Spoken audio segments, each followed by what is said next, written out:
Bonjour et bienvenue. Aujourd'hui, on explore un livre fascinant qui a vraiment fait du bruit, Le charme discret de l'intestin de Julia Enders. L'idée, c'est de regarder de plus près cet organe souvent un peu mal aimé, non? Et de comprendre pourquoi il passionne tant la science aujourd'hui. Ah oui, tout à fait. C'est un livre qui remet les pendules à l'heure. L'intestin, c'est bien plus qu'un simple tuyau, C'est ça. c'est un pilier pour notre santé. Faut imaginer, 2 tiers de notre système immunitaire s'y trouvent. Et son rôle dans notre bien-être général est fondamental. C'est énorme. Le livre, d'ailleurs, se base sur les études de médecine de l'auteur, sa thèse, mais avec une vraie volonté de rendre ça accessible. Oui, et c'est réussi. Comme le disait Rob Knight, un chercheur dans le domaine, le potentiel ici est comparable à celui des cellules souches. C'est dire, Alors justement, cette image qu'on a de l'intestin, souvent négative, un peu taboue, quoi. hmm, Le livre le montre comme un organe hyper brillant, complexe. Il fabrique des hormones, c'est un centre immunitaire majeur, presque au niveau du cœur ou du cerveau, on pourrait dire.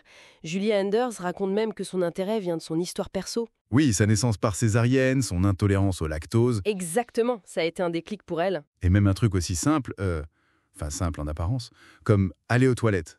Ça révèle une sacrée intelligence.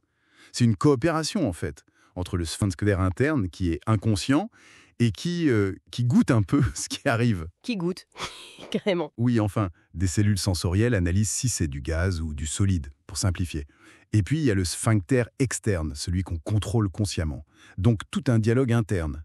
C'est pour ça qu'il ne faut pas ignorer l'envie, sinon on risque de démotiver le système en quelque sorte. Fascinant. Et cette fameuse connexion intestin-cerveau alors? Le livre parle beaucoup de ce deuxième cerveau dans notre ventre. Ah oui, le système nerveux entérique. Voilà. C'est d'une complexité folle apparemment. Et les expressions comme avoir la peur au ventre, ça me prend aux tripes, ça prend tout son sens, non? Complètement.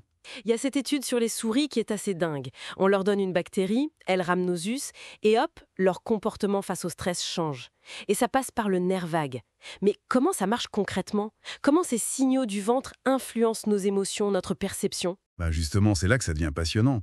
Le nerf vague, c'est comme une autoroute directe entre l'intestin et le cerveau. Les infos remontent et atteignent des zones clés pour les émotions, la conscience de soi, la mémoire, l'insula, le système limbique. D'accord? Le syndrome de l'intestin irritable, par exemple, c'est pas juste dans la tête.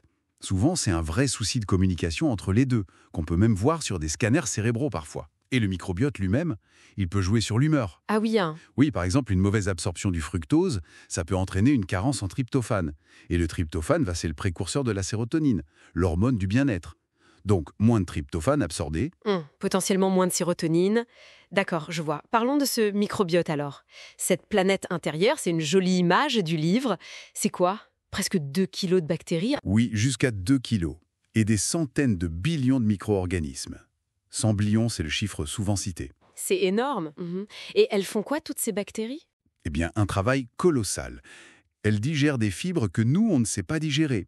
Elles produisent des vitamines essentielles, comme les vitamines B. Elles nous aident à tirer de l'énergie de l'alimentation. Et surtout, elles éduquent notre système immunitaire. C'est un entraînement permanent. Et le livre mentionne aussi les entérotypes, ces sortes de grands profils de flore intestinale, bactéroïdes, prévotéa. Oui, c'est une découverte assez récente. On a identifié 3 grands groupes dominants. Ça suggère que notre profil bactérien pourrait influencer notre métabolisme, notre façon de réagir aux aliments, aux médicaments. C'est une piste très explorée pour une médecine plus personnalisée. Intéressant. Et donc, tout est une question d'équilibre. Exactement. Entre les bonnes et les moins bonnes bactéries. Et on peut agir là-dessus, avec les probiotiques, ces bonnes bactéries vivantes qu'on peut ingérer. Comme dans les yaourts. Oui, ou en complément. Le livre cite L-Reuteri pour le cholestérol, ou une souche d'E. coli non pathogène, la Nisol 1917, utilisée pour certaines maladies inflammatoires. Et puis il y a les prébiotiques. Ça, c'est la nourriture des bonnes bactéries. L'inuline dans les artichauts, les GOS. D'accord. Et il y a même un passage sur les parasites, non? Ce Toxoplasma gondii. Ah oui, le parasite du chat. Des études, notamment sur les rats, suggèrent qu'ils pourraient modifier leur comportement, les rendre moins craintifs face aux chats. C'est troublant. C'est clair. Le livre donne aussi des conseils pratiques, parfois étonnants. Tiens, la position aux toilettes. Ah oui, le petit tabouret. Voilà. L'étude de Sikirov qui montre que la position accroupie ou simulée avec un tabouret facilite l'évacuation. C'est tout bête, mais il fallait y penser. Ou l'importance de bien mâcher. La salive contient des antidouleurs naturelles, l'opiorphine. C'est vrai. Et sur l'hygiène, il y a ce paradoxe intéressant. On vit dans des environnements peut-être trop propres, ce qui pourrait jouer un rôle dans l'augmentation des allergies. Donc il faut être moins propre. Non, pas exactement. L'idée, c'est plutôt une hygiène intelligente. On ne cherche pas à être tout stérilisé, mais à réduire les germes pathogènes. Souvent, diluer, sécher, jouer sur la température, nettoyer normalement, ça suffit. Ça amène aussi à réfléchir à l'usage des antibiotiques. Ah, sujet important. Oui, indispensable contre les bactéries, mais totalement inutile contre les virus, comme le rhume ou la grippe. Et à chaque fois qu'on en prend, surtout à mauvais escient, on perturbe notre microbiote, parfois durablement, et on favorise les résistances. Il faut vraiment les utiliser seulement quand c'est nécessaire.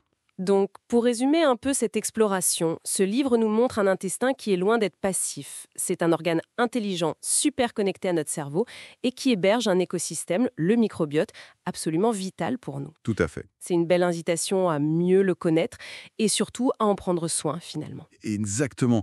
Et peut-être une dernière idée pour réfléchir. Le livre nous pousse à questionner un peu notre perception de nous-mêmes. Il suggère que notre moi, c'est une sorte d'alliance entre la tête et le ventre. On connaît le « je pense donc je suis » de Descartes. Oui, Et si on élargissait un peu, peut-être quelque chose comme « je ressens, notamment via mon ventre, de sorte que je pense, et donc je suis ».